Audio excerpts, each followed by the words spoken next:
Дальнейшая судьба этой озорной кампании неизвестна. На улицах Симферополя появились объявления с призывом спасти собак от гибели. Местные СМИ писали, в крымской столице хотят закрыть единственный приют для животных, якобы на ремонт, а от его обитателей избавиться. Ничего хорошего. Будут на людей нападать, как это уже и было неоднократно.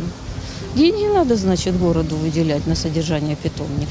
Уничтожать их, конечно, нельзя, это животные, все их любят, но должны, наверное, питомники какие-то быть, если для диких собак. Люди, чтобы скинулись, кому-нибудь безразличная судьба.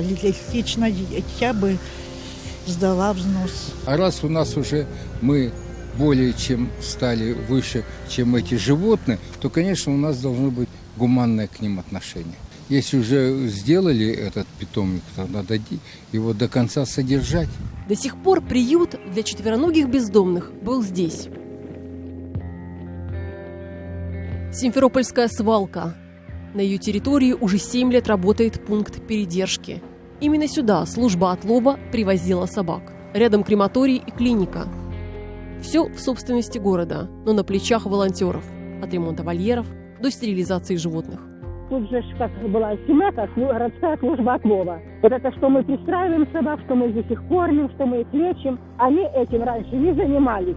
Им абсолютно это не надо. Мы вот сейчас на зиму тут будки делаем, то делаем за счет всех людей. Обустроить приют для собак местные чиновники обещали еще 1,5 года назад. То, что мы займемся оформлением земли, да. То, что мы займемся поиском, значит, партнера ГЧП, да. То, что мы будем делать изыскание, да. Соответственно, и проектные работы тоже мы.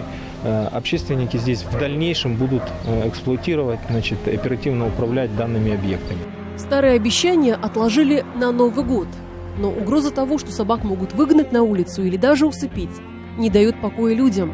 И хотя чиновники заверяют, что пожалеют животных, волонтеры ищут новую семью для каждой из 70 собак. Ты такая охрана маленькая, да? Ты такая маленькая охрана. Алена Сорока, Назар Сытник, Симферополь.